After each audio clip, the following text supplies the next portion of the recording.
why can he? Why should I listen to him? Right. You can listen to a person all day and be like, oh, this beat not, and he hard. Yeah. But when he talking about a situation, and you can be like, I seen that before. Probably not in the same way. Right. But it's the same thing. Right. I understand what he's talking about. Right. Cause I know I'm not the best rapper. Yeah. I'm not the best out the city, and I'm not the best in the world. Right. But I'm the best me. Hello. I can tell my story better than anybody else can tell it. Right.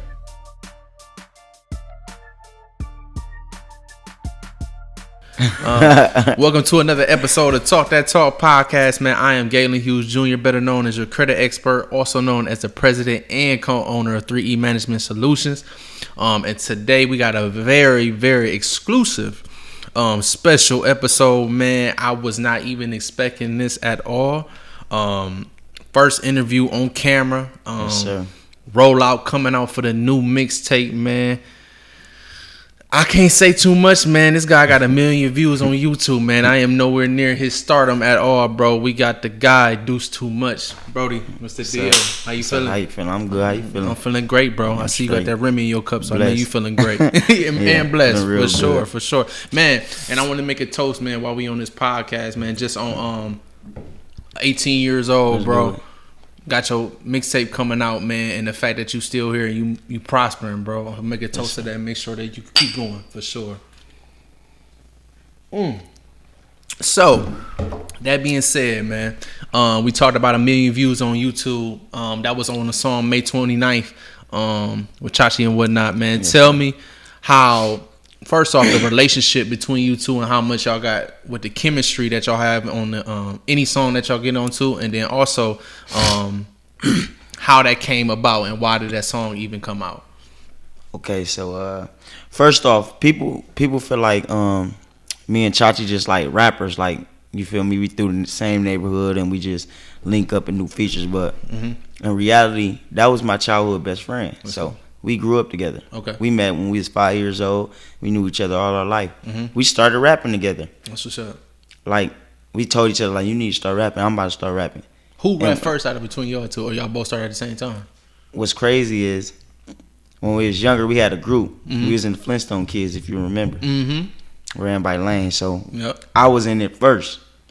And I told him, like, I was so young. I was like 9. I don't even remember. And we was making songs and we was performing out of state and everything. Oh, so you was already like... Yeah, but I never knew I really wanted to be a rapper. It's just, I tried something because Lane was my uncle. Okay. So we just tried something and it popped. And I was young. Gotcha. And we was making a little couple dollars off of it. So I told him one day, like, man, I was on some crybaby stuff. I'm like, I don't want to go to the show out of town, man. I don't never get to spend no time with my best friend. Like, you feel me? I miss him. I'm always gone. Right. And he like, well, tell him to come then. So I told Chachi, like, come on. He asked his mom. She like, go ahead. And he was just coming just to be there with me. Right. And we ended up making a song together. And he ended up being in the group. And now, ever since then, we just been... It's been history from there. It's just been history. Like, we quit rapping for a minute, but then, not too long ago, with the May 29th joint, like, when our... that was my big cousin, but it was like a big sister to both of us. Ty, rest in peace, for sure. Yeah, the night she died, and we both were just so hurt, like, we didn't know what to do, like, and we was just going through it. We ain't know what to do or what to turn to, so we like, man, we about to go to the studio. So we like, come on. We ain't have nothing planned. We didn't have no beat. We didn't have nothing. We didn't say we was gonna make separate song. We don't know what we was about to do, but we about to just pull up. Like, we didn't even tell the dude we on our way. Like, we pulled up and we knocked on the door. We like, it's urgent. Like, the whole Toledo knew what would happen, so he let us in, And we going through beats. And when we heard the beat, we both just looked at each other. Like, this the one. And that song was really a freestyle. Like, I'm such like a rap nerd. Like, you can if you know like cadences, if you know about how people get on beats. As soon as I heard your verse, I'm like, yeah, that's definitely like that was off the top. Like, let's go. I'm going. Yeah, that was just straight pain. Like, we was sitting there crying, recording our verse, looking at each other, crying, just saying it. And even then, we didn't take rapping like we gonna be rappers. We only did that because we like, before Ty died, she used to tell us like, y'all hard at rapping, man. Y'all need to take it serious, But we like, that's Big Cousin. She support no matter what. And if you know Ty, you know Ty. And that's Ty. Whoever her people, she behind. Yep. So we like, we got to make a song, like, just might as well. Yep. Then we made that song, and it just blew up. And ever since then, everybody just looking at us like, what's next? What's next? Like, they on there. So now we was forced to being rappers, really, even though we love it. Yeah. Like now y'all it's like having hella fun too. Yeah, because now it's like we got a way to for somebody to understand who we are. Right. Because all our lives, nobody really understood who we are. They just think. You feel me? So now, with being rappers, we can say whatever going on in our life, whatever we feeling, and people support it. Right. People love us for it. Right. And it's genuine. You can see it everywhere, from all sides of town too. Yeah. For sure.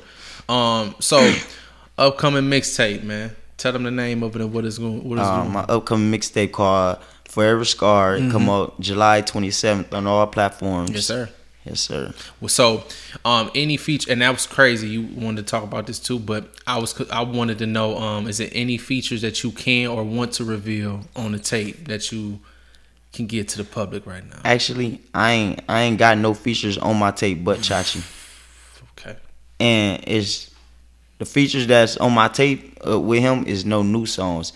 It's songs that been out, like May 29th is on there, and it's one more on there with him on it. But other than that, everything else is me by myself. Just going in. And I felt like, because it's a lot of artists through the city that want to, like, top dogs, like, really. Yeah, when we can name them. Coming to me, like, sure. You feel me? And I done did songs with them. I got songs with them. I'm about to do songs with them, but I didn't put none of them on the tape on purpose because Flex, he told me, like, before his situation happened, he told me, like, this your first tape. I'm going to let you do it how you want to do it. And I'm going to play the cut. Yep. He like, this is your way to talk to your fans however you want. This is your experiment tape. Right. So I told myself, like, after I was thinking, I'm like, I don't really need features on this tape because it's called Forever Scarred. Right. I feel like I'm forever scarred from the stuff that I went through. Right. And every situation that I went through, that people be like, man, that's messed up. But he's still doing this. I went through it alone. Right. So I'm on this tape alone. Can't nobody explain my pain better than I can. Hello. It's mine. Right. So I ain't got no features. It's a quote that when you just said that, I wasn't even on this paper, but I was thinking about it. Meek Mill on Cold Hearted 2 from Championships. He said on the outro, he said, last time I checked, nigga, I did that time by myself. Literally. And I literally, like, as you speaking, that was the first quote that came to my head because it's a lot. And on your first tape, that's that one. That's that one where this is when you coming out to the public and you establishing yourself. Yeah, and that's why it's called Forever Scarred, because I'm explaining throughout the tape different ways I'm scarred. Right. And it's different people like different music. So whether you like to turn up, you like to be sad, you like to make love, it's a song for every mood. Right. But it's also, in every song, it's a message about what scarred me. Right. So if it's a song about love, or this girl put a scar on my heart that I might not never trust another female in this way. Right. It might be weird to you that you might come in the house and put your shoes set different, and I'm be like, oh, a girl did that to me right after she cheating, and that don't mean nothing, and I'll be like, oh, she cheating. Right. So I'm scarred from that. No, and that's a real trauma. Or it could be, sure, I seen this happen when I was in the neighborhood, some stuff I wasn't supposed to see. Yep. From to this how they trying to play me, or this the image they putting on me, when it's really not. Different songs explain different stuff. Right, of course. And that's crazy you said that too. Was one thing I was thinking about is it ain't age based. That's anybody from 18 to 50 years old can relate to anything of them scars that you're talking about too. Yeah, and that's why a lot of older people like in the city really mess with me. Like I get a lot of love from older people that they OGs, whatever you want to call them, the older, from this hood, that hood, all over, because I let it be known that I know a little bit about the history. Like even if I ain't like when I make songs, like for instance, when I made the Stickney Angel song, it wasn't only about Ty. Yep. People forgot about Polo that died, and Wink that died, and you got, I ain't gonna say no more names because it's surprises from the tape that I got on there too. But it's different people like that. They gonna be like, dang, this young nigga was he was around, he was paying some attention. Yeah. That other people my age might not even. They just gonna be like, oh, this song's sweet. Yep.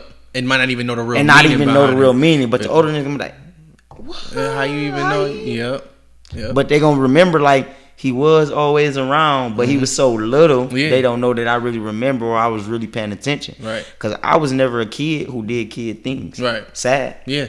But I didn't play sports. Yeah. And I didn't do none of that. Like, so I'm not gonna say I lived a grown life all my life because I still had stuff in order like punishments and all that. But as far as going to practice after school and all the kid activity and tutoring, cut me out of that.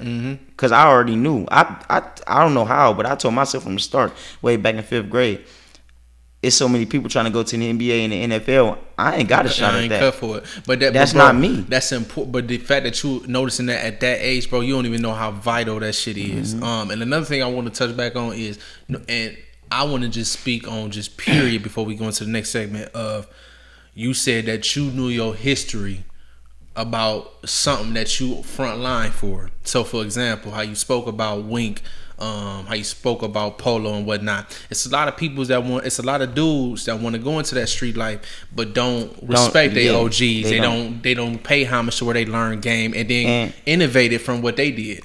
A lot of the young people today don't realize that it's okay to respect an OG as long as they earn what you calling them. Right. They think I'm not letting no. I mean, I go by that too sometimes in different situations. I'm not letting no another man little bro me. But that's ain't nothing but you just being a man. Though. It's people. It's grown men that's 35 years old. I'm 18. I got more money than them. I'm known more than them, and I still respect them to the fullest. Right. Just off of who they are. Right. Just because I know, and you still would be considered an OG. That's hard. I got somebody who stay on my neighborhood, on my block, that walk the streets up and down every day, that's on drugs. But the coolest man I ever met. Yep. Whenever I see him, I feed that man, pay that man. I don't post it, and I do whatever for him. He can come if he want one night and call him, and he knock on the door like I need this. I give it to him. Yep. Because I respect. Even though he's on that, he always just been his own person, and he still never meant no harm in the world. Like, he don't do harm. Right. He do got an addiction. He do got a problem, but he still make sure, like, when he see kids, he don't do it in front of kids. He respect kids, and that's an OG. Yeah. I don't care that you flat broke and I can shit on your whole lifestyle. That don't mean nothing. Yeah. Because you was raised from a different cloth, and you know that your morals speak more than the materialistic shit that's in your pocket. Yes, sir. Yes, sir. So I guess you already answered this question, but I want you to reiterate it. Is what's the message behind the tape? Well, yeah. So the message is basically like me showing them different ways that I've been scarred throughout my life. Like, if you just take a look, like, on my life throughout the past year and a half, like, from me going to jail, which I was gonna touch on too, and from my cousin dying to the situation I just had with Flex with him, and then when I went to jail, the situation was connected to my baby mother, so I couldn't see my son, and he was freshborn. I miss his first birthday. I missed my 18th birthday. I spent his first birthday in the jail cell. I spent my first Father's Day in the jail cell. I spent my 18th birthday in the jail cell. Crazy. I lost and me and Chachi. See, a lot of people don't be knowing where I come from with this because I be seeing the name Stinky in my songs a lot. We was a trio when we was younger. It was me, Chachi, and the third one was Stinky. We all grew up. Gotcha. And right before he died, right before I went to jail, we was falling out. We fell out over something that totally wasn't worth it. Right. And we both knew it. Right. But our egos was, you feel me? It's fuck that nigga. Yeah. But it ain't nothing. If we in public, we what up, walk past each other. But let me see something happen to him. Yeah. I'm coming to help him because we know we still love each other. Right. But we was just going through something at the moment. Right. So I found out he died while I was in jail. Wow. The night before my 18th birthday. I balled up in my jail cell. Like, I balled up because I'm like, we left on bad terms, and I'm finding all this out through jail. And then, you feel me? So life just been a real roller coaster over the past year. Like, I don't even know how I still try to walk the walk, man. But I do it. Right. So I just feel like in some type of way I should get somebody to try to understand me, because the news and all of them, all these police officers, they gonna paint their own image regardless. Man, just look at what's going on right now. They gonna paint it regardless. For sure. They gonna make any situation look like you the worst, filthiest person in the world. Just another nigga. So I'm not worried about changing their image, right, because whoever look at that and agree with them, right, they want to look at me that way anyway. Right, before you even know who you was from the first place. But it's people who's interested in my life and want to know, who is this man? Like, right, who is this person? Mm-hmm. What really is his history? What is his background? Right. Why can he? Why should I listen to him? Right. You can listen to a person all day and be like, oh, this beat not, and he hard. Yeah. But when he talking about a situation, and you can be like, I seen that before. Probably not in the same way, right, but it's the same thing. Right. I understand what he's talking about. Right. Cause I know I'm not the best rapper. Yeah. I'm not the best out the city, and I'm not the best in the world. Right. But I'm the best me. Hello. I can tell my story better than anybody else can tell it. Right. And that's what's most important. The fact that you can tell your story through your music, and then that other people can relate to it. That's one of the most important messages from it at all. Another thing that is interesting is fatherhood, man. You just talked about a couple moments that you had while you was in the jail cell. But most of all, how do you manage your time while being a full-time artist, and then also being able to have to travel, whether if this is a business meeting or whatever the case may be? Tell me how you manage fatherhood and balance fatherhood with being that you want to still pursue your career. The best thing that's helped me right now during this is I can be a father, and I got a lot of help. So far as support. Okay. I got a lot of support. That's what I meant. So okay. Same thing. So even though I know that, I feel like myself, like, dang, you don't spend enough time with your son. Cause I spend more time with him than a little bit, more than 90% of the fathers out here. Right. But the type of person I am, I feel like if you're a father, you should be around 24/7. For sure. But also I got other stuff going on. On top of, not only am I trying to pursue the career, but my time is limited right now. Right. So I'm constantly from here to here to here. Mm-hmm. I'm jumping around, but I still make time for him in between. Like, I got moments where I just be like, I'm in the city for a month. I'm about to be my whole son. Mm-hmm. But as soon as I do that, bad things start happening. Right. So I'm starting to learn, like, even though I already know, like, you got to stay away from the city. Because when I'm away from the city, sad to say, I feel my best. Well, like, I feel the best, and I just feel relaxed, and everything be going good. And I come back to the city, and I'm good, like, regardless. Right. And I'll be there. Right. And nothing happen. But the longer you stay, the more stuff start happening. And then that's when people will be like, time for you to go again. I'll just be like, yes, sir. So I try to spend as much time with him as I possibly can. Mm-hmm. But I got other things that I gotta wait also, and then I just gotta fit it all into my schedule. I'm learning. Right, yeah. And you have to think about it, bro. You 18. Like, for somebody to even live your life in half of the life that you live, balancing is gonna always be a thing where you're going to deal with. And it ain't perfect. It ain't a one shoe fit all type of thing. It's where you always gonna have to just figure out as you go, for sure. Especially if you got goals of your own that you're trying to get to, and make sure that he ain't got to go through the same thing that you went through, for sure. And another thing, if you would have asked me a year ago or a year and a half ago, what if all this happened to me? At the first situation, I probably would have told you, dude, I'm not living through that. I'll kill myself until you quit.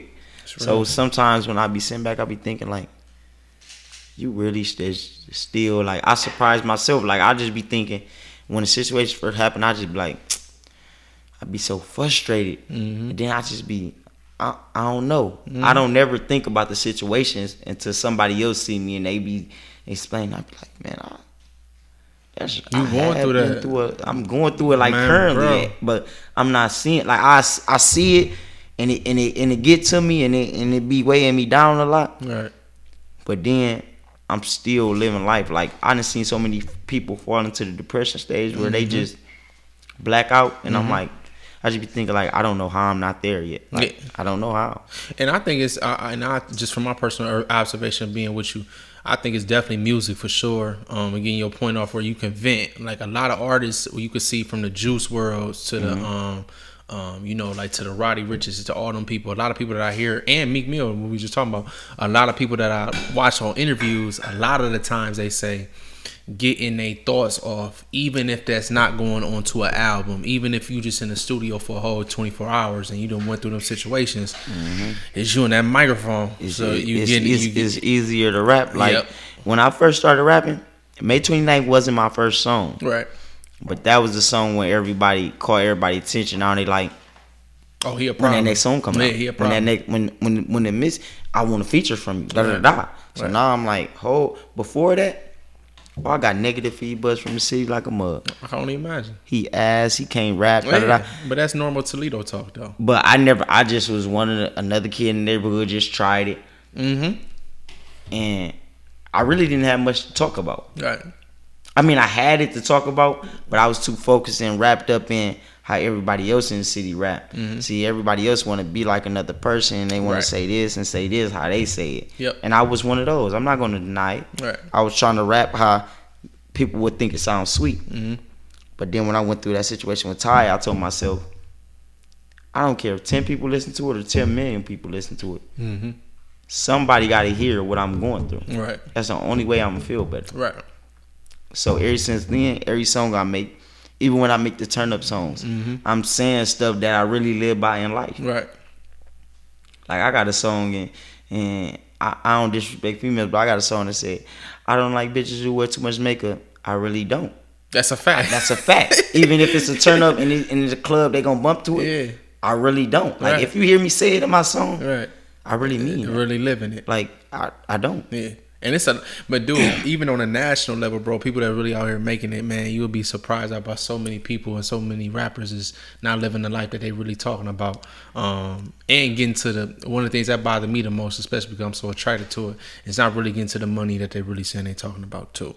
Go ahead, you sound like you want to touch on that. So you want to touch on that, man? I feel like go ahead, man. We just hit something. Go ahead. Nah, I don't. Like in, and not even in speaking my songs, personally for you though. Like I'm just like, saying, just I know it's a lot of people out here that's just, and I hate people who do it and we can just look like, bro, like you really gonna try that? It's like, not even adding up. I feel like it's stupid. It's a waste of time because once people find out that's not really you, everything you says is not it's not respected. Right.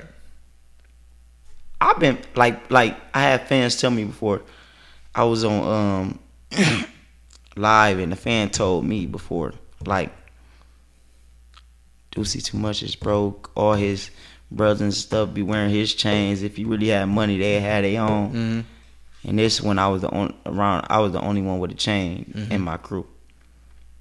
And I'm like, nobody I hang around is broke. Right. But nobody over here is rich, including me. Right.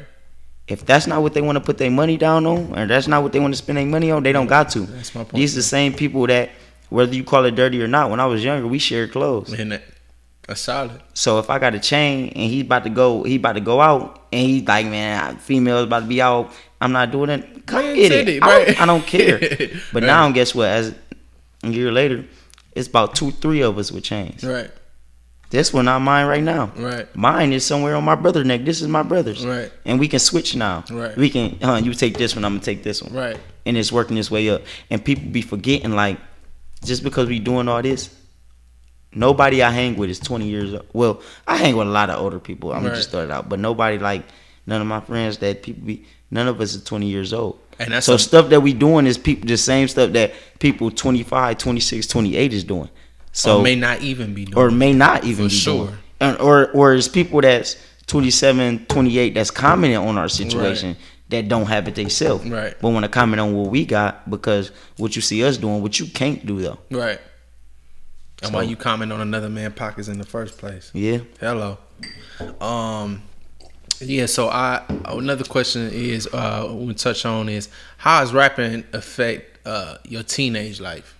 And I don't even want to say but bro, the way you coming off right now, I'm just hearing you talk. You're not a teenager, bro. You a 40-year-old man.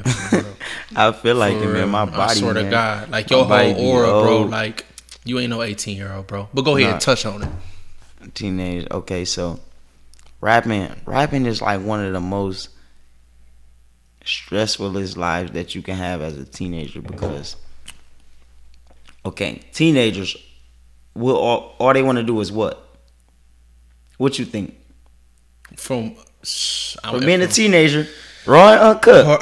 What's the top 3 things you want to do as a teenager? When I was 15 to 18, I wanted to fuck. I wanted to have fuck girls. I wanted to party. And then I wanted just to be out. I just wanted to kick it. And you can't really do none of them as a rapper, as a teenager, because for one, if you want to fuck, it's certain girls that I got to be like, I can't even say that to you because it's girls that's my age that's fans of me.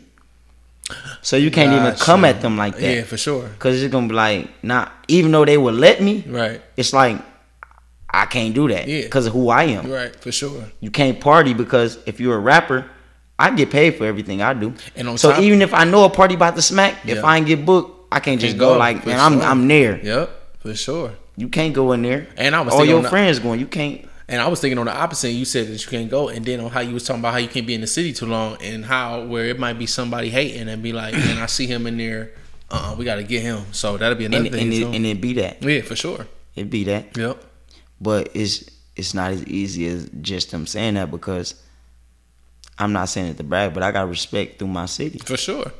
Through older people. For sure. Just off of strength of who I am. Not saying, oh, he this, he that. Yeah. He top dog. Yeah. It's not that. Right. But they know you ain't gonna play with they'll tell somebody from their own hood, you ain't gonna play with Deuce. Yeah. Not that one you ain't. Right. People whether you're a crip from here, from there, it's somebody in every set. Yep. Maybe one of them, 4 of them, 10 of them. Yep. But they gonna let you know.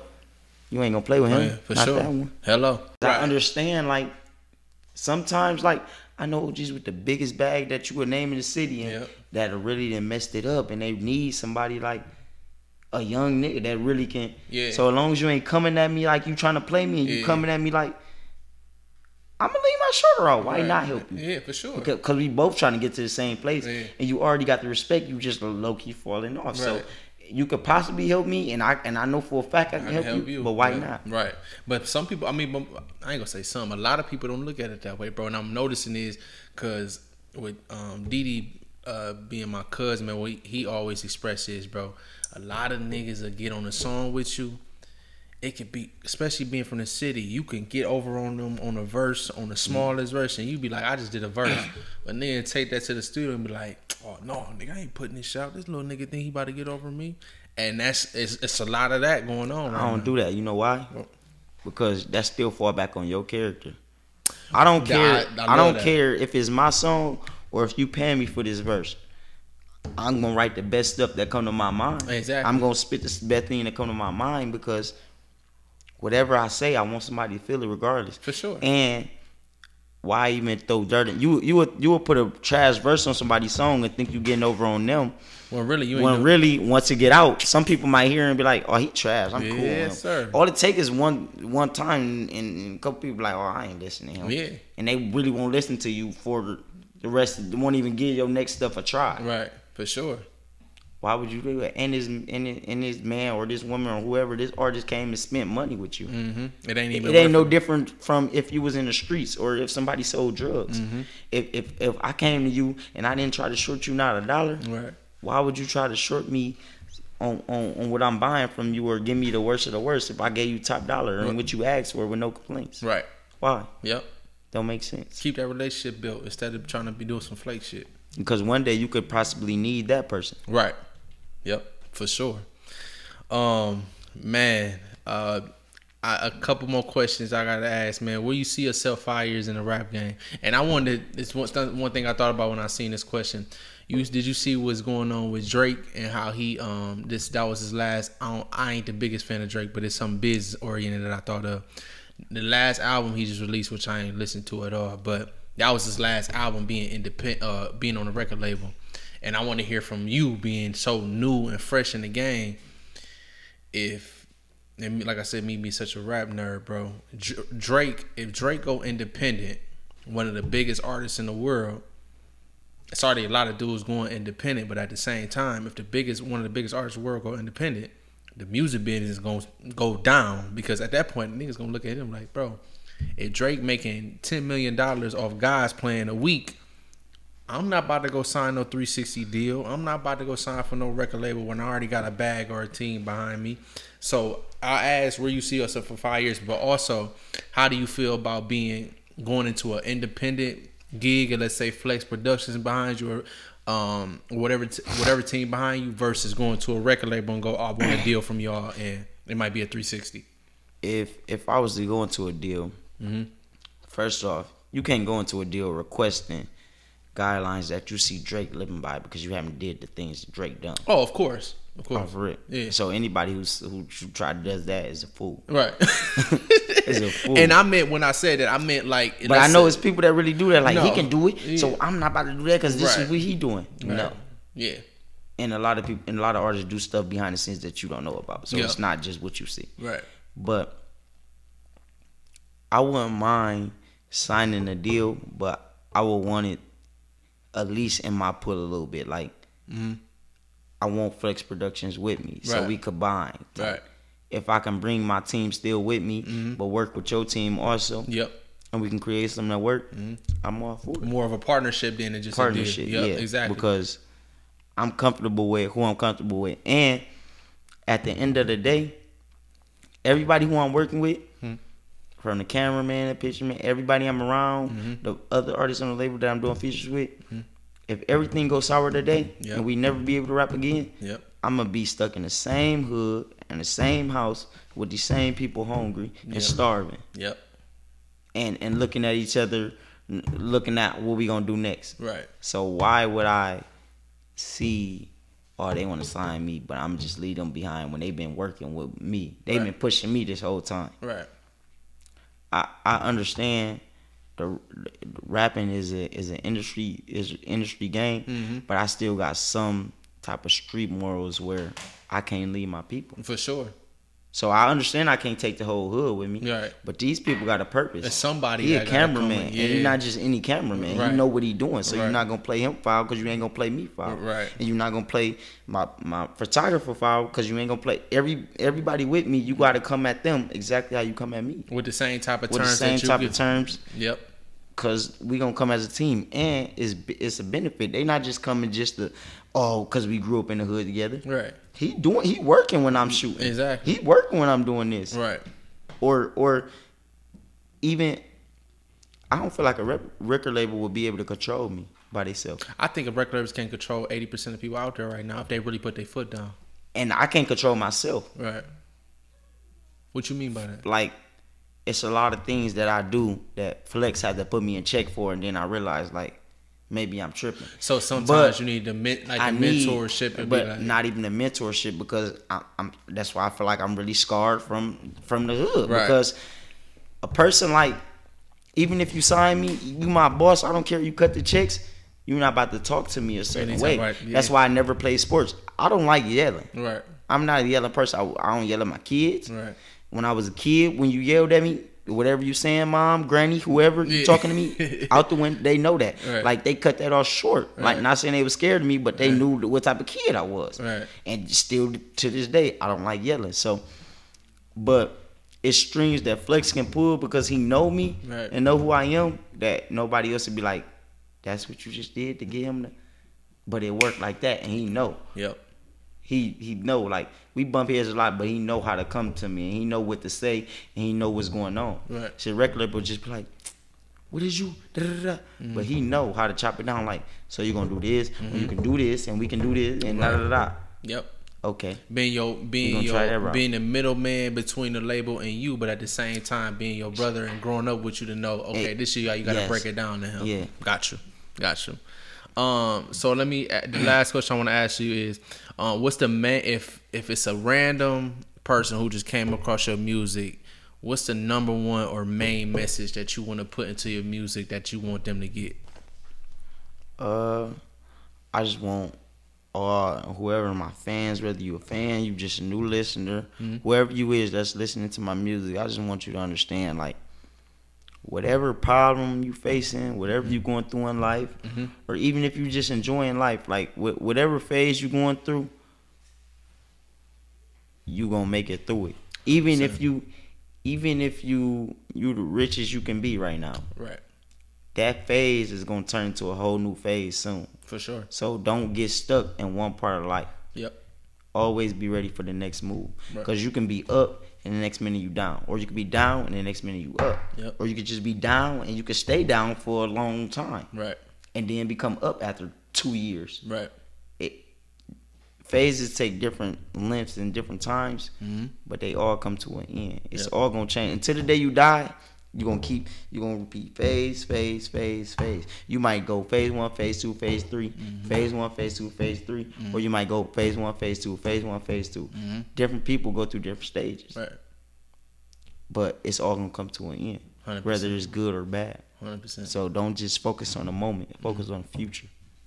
Yep. That's just what I go by. And you better focus on Forever Scar. Coming out July 27th. July 27th, yes sir. Yes sir. So I want to say, man, I appreciate you coming on the platform, bro. I didn't even expect this. Like I said, this is an exclusive. I can't wait to hear the tape, man, and be looking out for the podcast coming out the same day as the tape comes out. And this won't be the last one. I'll be seeing you in about 2 years, a year now. And when you come through, I don't know if I'm gonna have a bag for you. So just remember that you did this podcast first, and I gave you your first camera. You know what I'm saying? So I don't know my bag gonna be long enough for you, but we'll make sure we make it work. Me. My dog, appreciate it. Appreciate it. Ooh, man, not the ring coming off, man. Look, on the wrong finger. Hey, listen, this has been another episode of Talk That Talk podcast, man. I'm Gaylon Hughes Jr. Man, I'll see y'all next time.